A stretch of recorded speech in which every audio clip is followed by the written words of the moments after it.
So, it's official. The presidential visit is confirmed, and a huge meeting between the world's two biggest economic powers is set for April. But you have to wonder, right? Beneath all the diplomatic handshakes and photo ops, what's really going on? Are we looking at a genuine step towards cooling things down?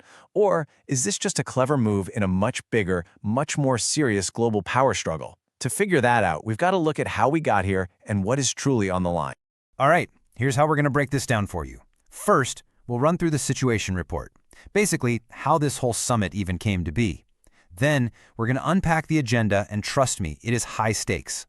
After that, we'll analyze the global power play that's happening behind the scenes. And finally, we'll map out 3 very different ways this could all. Okay, so let's jump right in with the situation report. I mean, a meeting like this doesn't just pop up out of nowhere. It's actually the result of months of very careful and very public diplomatic moves.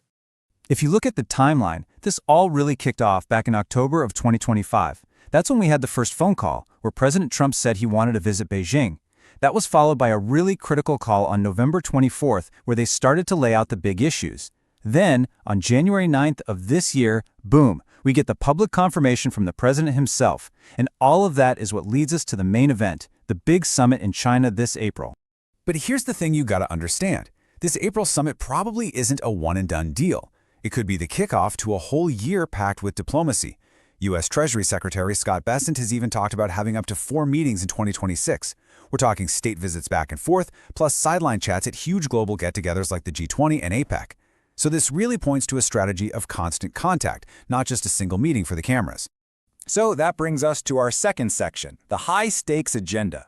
With a whole year of meetings potentially on the calendar, what are these two leaders actually going to talk about when they finally sit across the table from each other? Well, for Beijing, one topic towers above everything else, and they've been crystal clear about it: Taiwan. China consistently frames this not as something to negotiate, but as a core issue, an unmovable, fundamental red line. And this is where you can see just how far apart the two sides are. During that November phone call, President Xi talked about Taiwan in these sweeping historical terms, calling its return part of the post-WW2 international order. Meanwhile, Washington showed up with a completely different list of priorities.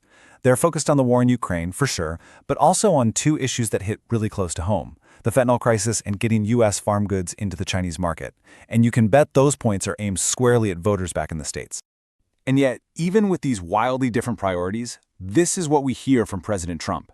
He calls the relationship extremely strong.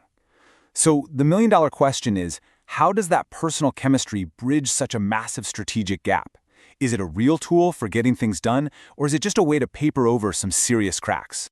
Which leads us perfectly into our third section, the global power play. We've got to look past the official talking points and ask ourselves, what does each side really want out of this? Is this actually about working together, or is it all about jockeying for position on the world stage?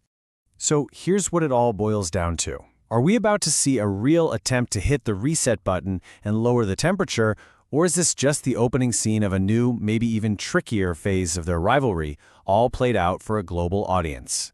Let's break down their game plans. For the U.S., the main goal seems pretty transactional. Get China to give ground on trade and fentanyl, which would be huge wins for voters in the American heartland. For China, it's something much more fundamental. Use the global stage of the summit to double down on its claims over Taiwan.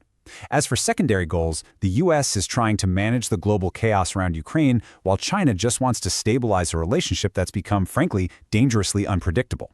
And their public messages totally reflect that. Washington talks strength, while Beijing talks stability. And we just have to remember the bigger picture here. No matter how friendly the photo ops look, this summit isn't a magic wand.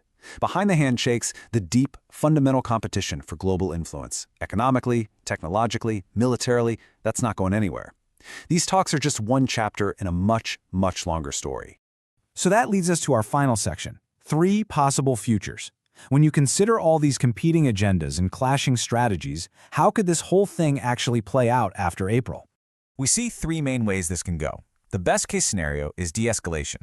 They find just enough common ground on stuff like trade to bring on a period of relative calm. The middle path is something we can call managed competition. Basically, they agree to disagree but put some rules in place to keep things from boiling over into a real conflict. And then there's the worst-case scenario, open confrontation. The talks fall apart, probably over Taiwan, and things get very, very tense. So how will we know which path we're headed down? Well, here are the key things you'll want to watch for. First, pay very close attention to the exact words they use in any final joint statement. Is it friendly or is it tense?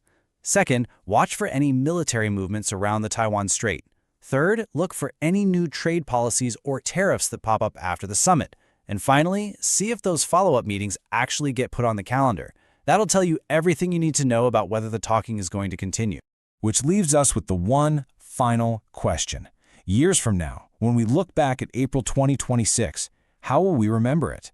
Will we see it as the turning point that steered the world's most important relationship towards some kind of stability? Or will it just be remembered as the quiet moment, the calm before the storm? That is what hangs in the balance.